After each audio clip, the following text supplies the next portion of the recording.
Hello mga kaguro, good evening! Ayan yung asawa ko, nagbubuhat ng tubig. Wala na kaming inumin mga kaguro, kaya binuhat niya isang galon. Ayan, thank you pa. So ayan, so dahil gabi na po ngayon mga kaguro, ay meron po tayong inihandang puso ng saging mga kaguro. Ayan, hiniwa ko na po siya ng tamang laki. So bali yung isang buo po, pinutol ko ng tatlo, dinivide ko ng tatlo, tapos hinati ko pa po, ginawa ko yung mga putol na tatlo mga kaguro ay hinati ko po ng parang 1/4 bawat hati, bawat putol, kaya medyo dumami po dahil dalawang puso ng saging po yung ating ginayak po mga kaguro. So ayan po, nakalagay na po siya sa kasirola. Dahil pakuluan po muna natin mga kaguro itong ating puso ng saging, yung saglit lamang pong pakulo na medyo na ano lang po siya, medyo half cook, tapos haunin na po natin siya pagkatapos na ma-half cook po natin mga kaguro. At ang gagawin po natin dito sa puso ng saging mga kaguro ay gagawin nating adobo mga kaguro, adobong puso ng saging with baboy, with pork mga kaguro. Ang ihalo natin po mga kaguro ay baboy, pork po mga kaguro. So ayan po, isasalang or sinasalang ko na po ito at paandarin na po natin ang ating kalan. So ayan po, so wait lang po natin mga kaguro na kumulo na po ito at medyo ma-half cook na po. So, ayan po, antayin natin. So, balik po ako mga kaguro. So, ito na po yung ating pork mga kaguro. Pinahiwa ko na po ito sa tiyangge ng pang minudo. Pero ito pong pang minudo natin ay bawasan natin mga kaguro. Dagdagan lang po natin pagka magluto tayo ng minudo. So, babawasan natin para panghalo nitong ating adobong puso ng saging mga kaguro. So, kuha lang po tayo nito at hiwain pa po natin kasi medyo malaki po mga kaguro. So, hiwain pa po natin yan. So, hindi ko na po ipapakita sa inyo ang paghiwa nito mga kaguro. Kukuha lang po tayo nito para panghalo sa ating adobo ng puso ng saging. Ayan na po yung ating nahiwa na baboy mga kaguro na panghalo natin sa ating adobong puso ng saging. So, lagay lang po natin to dito mga kaguro. Dahil hugasan po natin ulit. Malinis na po ito mga kaguro, kaso lang hiniwa po natin kaya hugasan po natin siya ulit.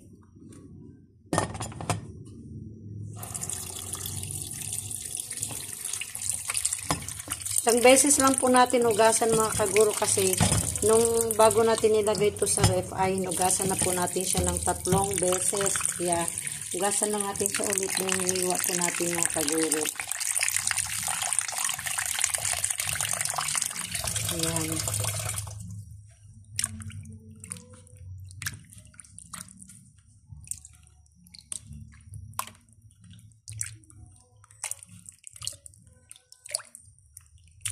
Ayan. So, yan lang natin. Pinaghugasan natin tubig. Tapon lang po natin mga kaguro.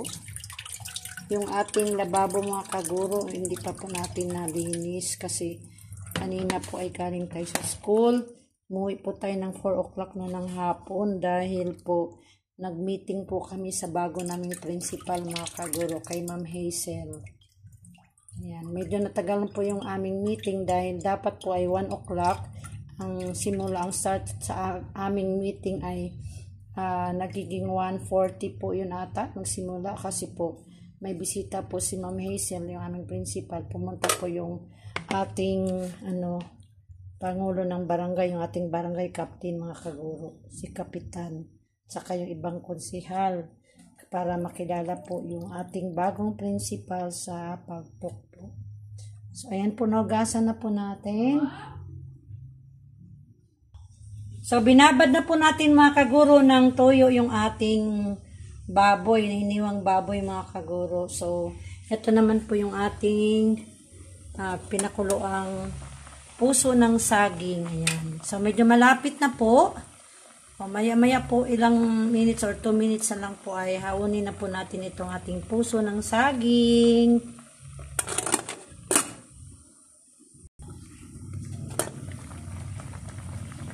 Ayan. So, okay na po itong ating puso ng saging. Medyo half cook na po siya mga kaguro. Patayin na po natin yung ating kalan.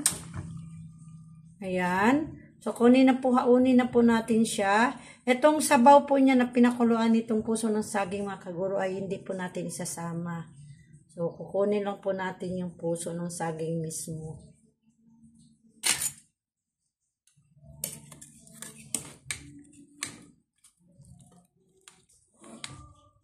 Tatapon po natin ito mga kaguro yung ating yung pinagkuluan na tubig.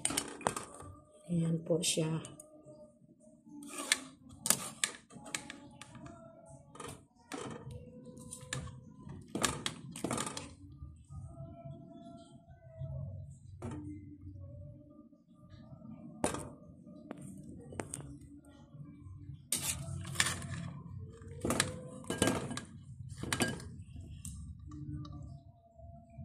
Patuluin lang po natin mga kaguro.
Kaunti na lang po. Pero simutin natin kasi sayang naman po. Meron pa.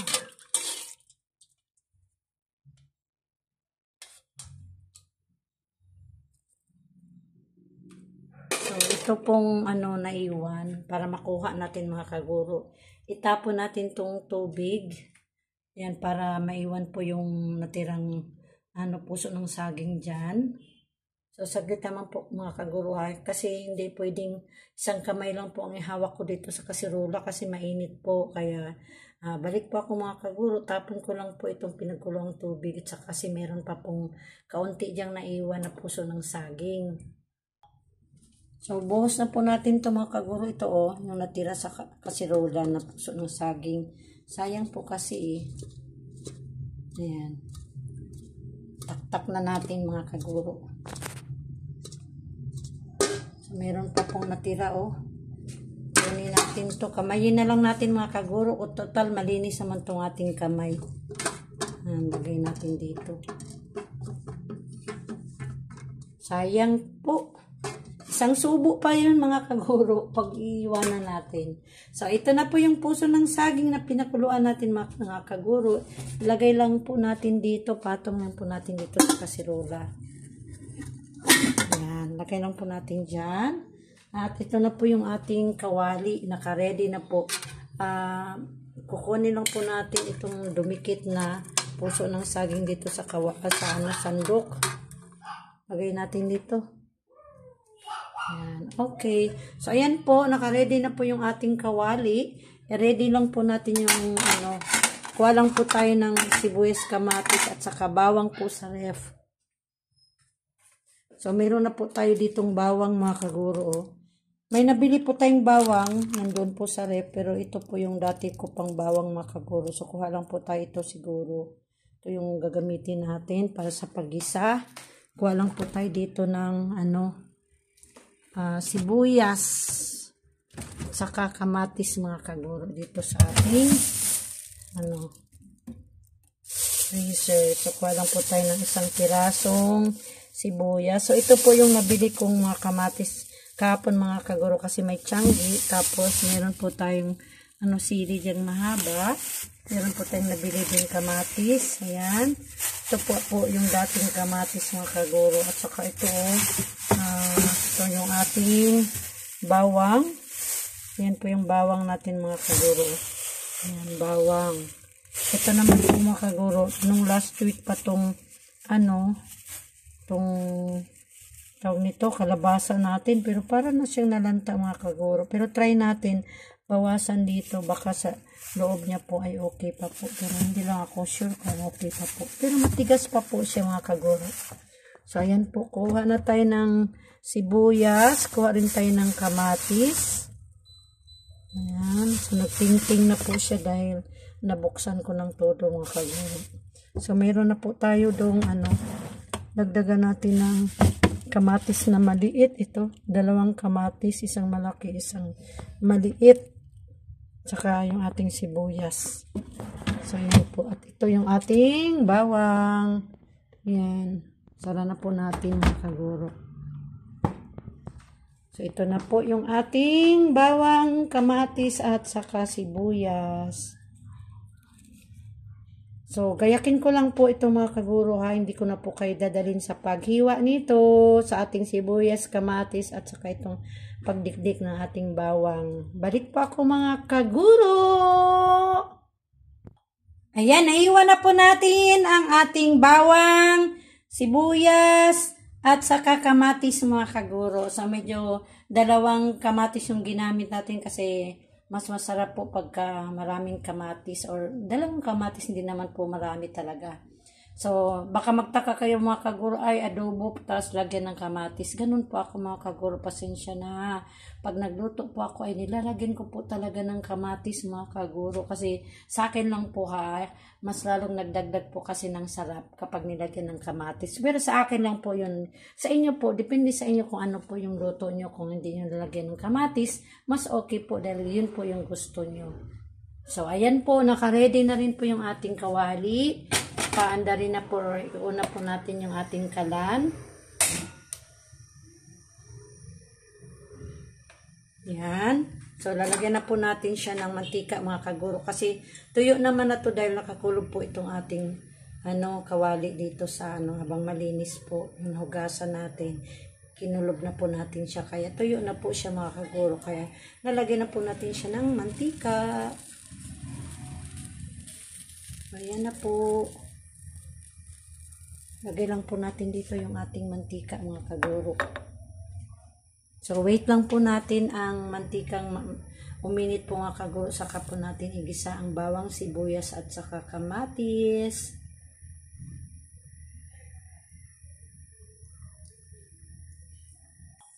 Ayan, mainit na po yung ating mantika. Lagay na po natin ang ating bawang.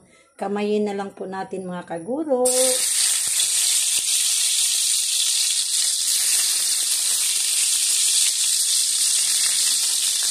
Kaguro, sariling ko lang po ito ha. Naisip ko lang po itong adobong puso ng saging. Sariling version ko lang po ito mga kaguro. Para sa ating pamilya, kung ano lang po yung naisip ang klaseng luto mga kaguro ay pwede po mga kaguro. Basta masustansya. Masustansya naman po ito mga kaguro kasi yung ating puso ng saging siyempre at saka yung ating iba pang panakot. So, lagay na po natin itong ating sibuyas.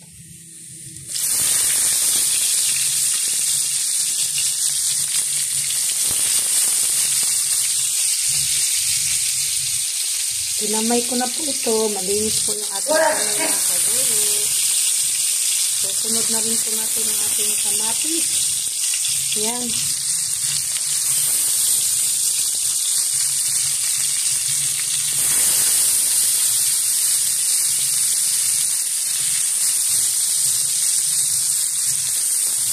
Simutin natin mga kaguro.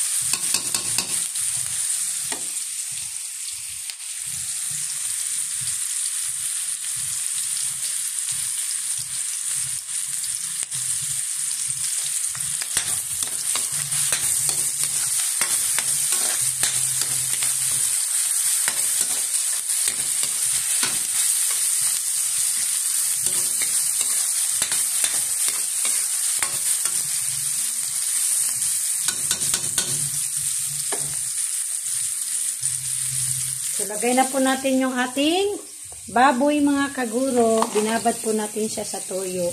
So, diretso na po natin ito mga kaguro.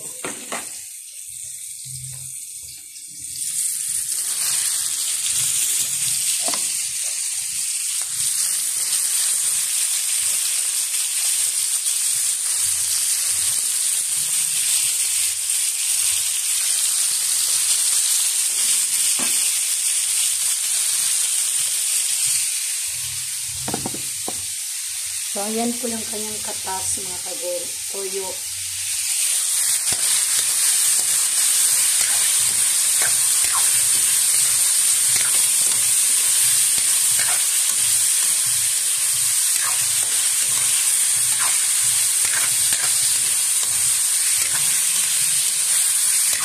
Mga kaguro, itong aking pagluluto, mga kaguro ha, hindi po to pang professional kasi sariling ano ko lang po ito mga kaguro para sa aking pamilya. Ayan. Hindi po tayo professional mga kaguro na talagang chef or tagapagluto mga kaguro sa mga restaurant. Hindi po. Pampamilya lamang po itong niluto ko mga kaguro.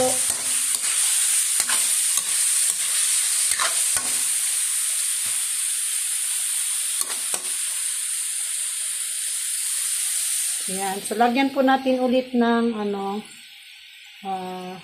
toyo.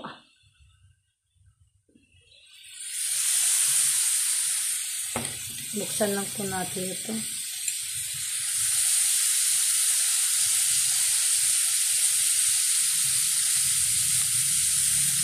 Okay. So, lagay natin dito. Takpan lang. And then, lagyan natin siya ng paminta. Ito po ay pamintang organic mga kaguro. So, buksan lang po natin. Mahirap buksan kasi nakahawak po yung ating kamay sa kamera.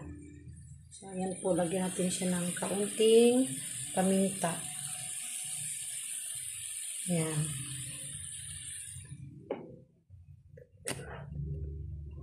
Haluin natin mga kaguro.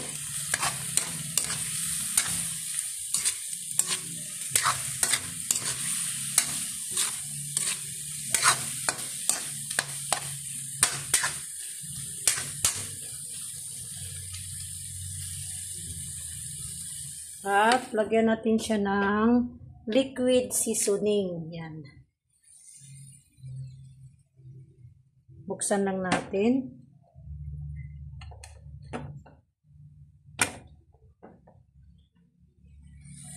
So, lagyan lang po natin siya ng kaunting liquid seasoning.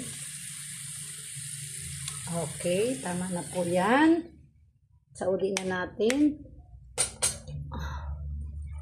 Haluin natin mga kaguro.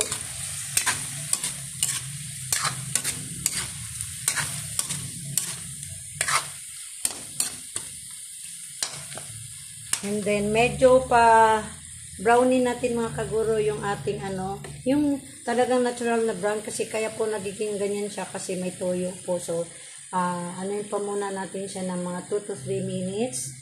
Tapos saka natin ilagay yung ating puso ng saging. Takpan po muna natin mga kaguro. Check natin mga kaguro. Ayan. Haluin lamang po natin.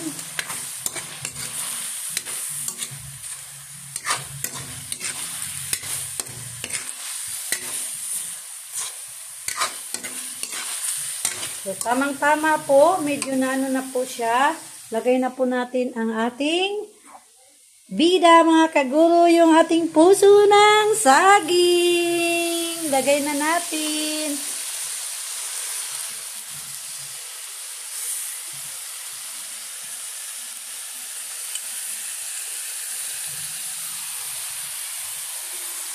So, simutin lang po natin ito mga kaguro ha.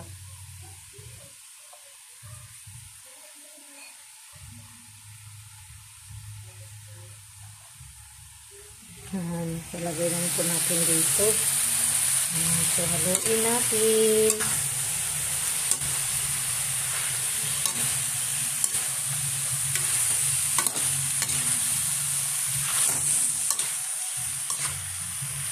Alam nyo ba mga kaguro na masarap din po itong puso ng saging gataan? Lagyan ng gata. Tapos haluan mo lang siya, haluan mo lang siya mga kaguro ng hipon, o di kaya alimasag. Pwede ring dilis na tuyo mga kaguro. Tapos lagyan mo ng gata. Sarap. Try nyo po ito mga kaguro, adobong puso ng saging. Masarap din po. Hindi lang po din, kundi masarap po talaga mga kaguro. Pero hindi ko lang alam, yung hindi po kumakain, try nyo po. Baka masarapan kayo at lulutuin nyo ng lulutuin mga kaguro. Ayan. So, hayaan lang po nating sipsipin po yung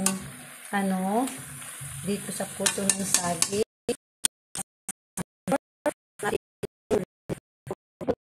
Po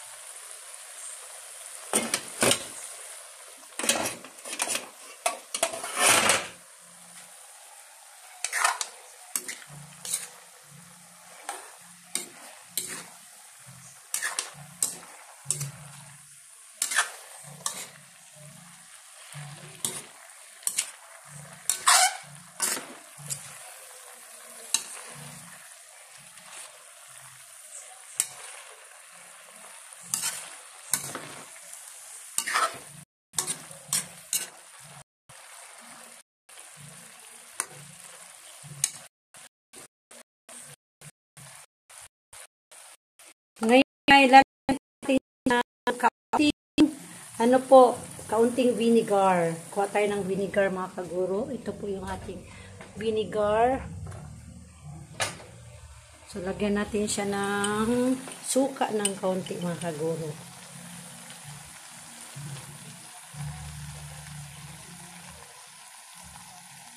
Okay, so ayan na po. Kunti lamang po, wag pong marami.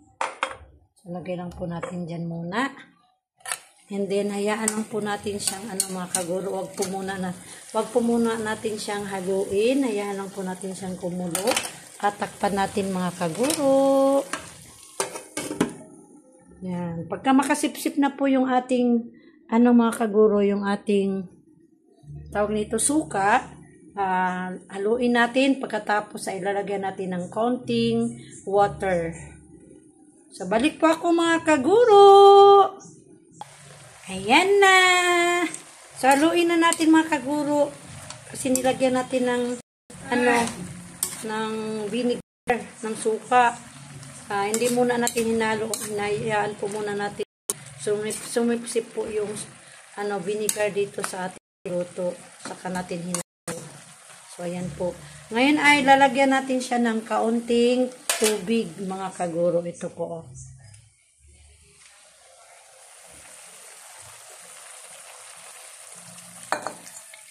Yan. So, ayan po. Pakuluin lang po natin. At pag lumambot na po yung ating, lumambot na po talaga yung ating puso ng saging at saka yung ating baboy, ay okay na po. So, pakuluin lang po natin. At pagkatapos kumulo, ay tikman natin ang kanyang lasa, mga kaguro. Takpan muna natin ulit. Balik ako ulit mga kaguro! Ngayon ay tikman natin mga kaguro. Ayan, kumulo na po siya. Ilagay po natin siya ng konting baw ng tubig na magulo.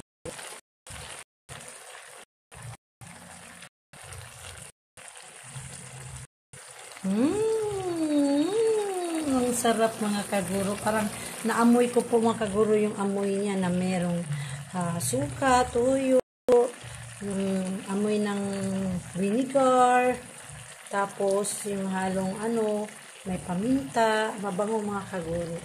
So ayan, tikman na po natin mga kaguro kasi na po yung kanyang sabaw. Walang po tayo na ang kutsara.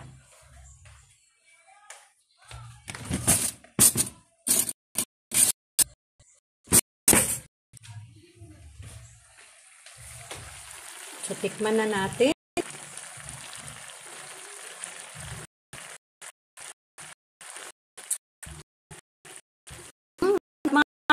Pero kulang pa ng asin. Lagyan natin siya ng asin kasi nilagyan na po natin siya ng toyo. So, lagyan naman natin siya ng asin. Kunti lamang po.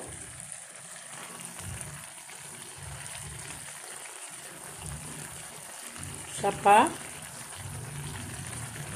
Yan. So, haluin natin.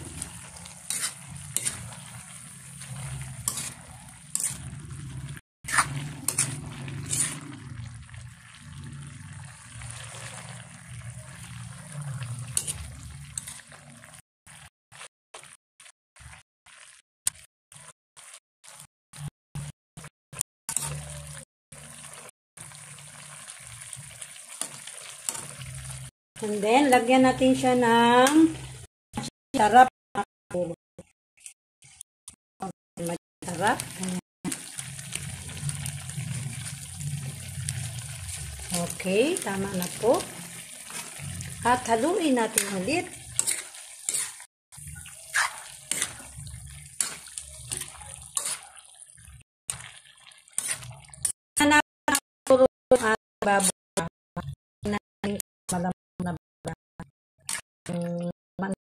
Mabas siya sa lambot. Palang po tayo ng isang hiwa ng baboy. Tikman natin kung malambot na siya. Ito po, oh. Hipan lang natin kasi mainit.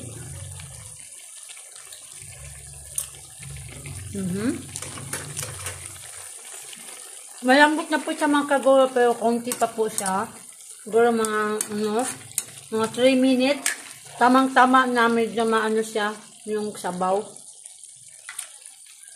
Pero sa akin mga kaguro ay okay na po ang lambot ng baboy. Pero mas maganda kasi na medyo lambot pa po siya. So ayan. Natin ulit mga kaguro, and after 2 minutes ay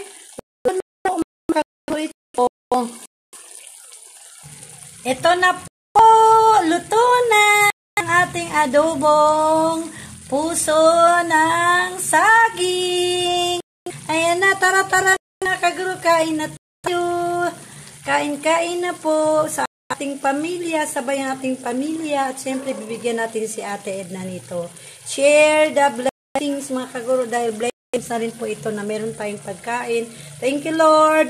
Maraming salamat po mga kaguro. Patayin ko na po itong kalan. Yan. Thank you so much mga kaguro sa panonood nitong aking simple lamang pong vlog. Nawa po'y patuloy nyo po akong subaybayin mga kaguro. Kahit bira lang po ako makapag-vlog.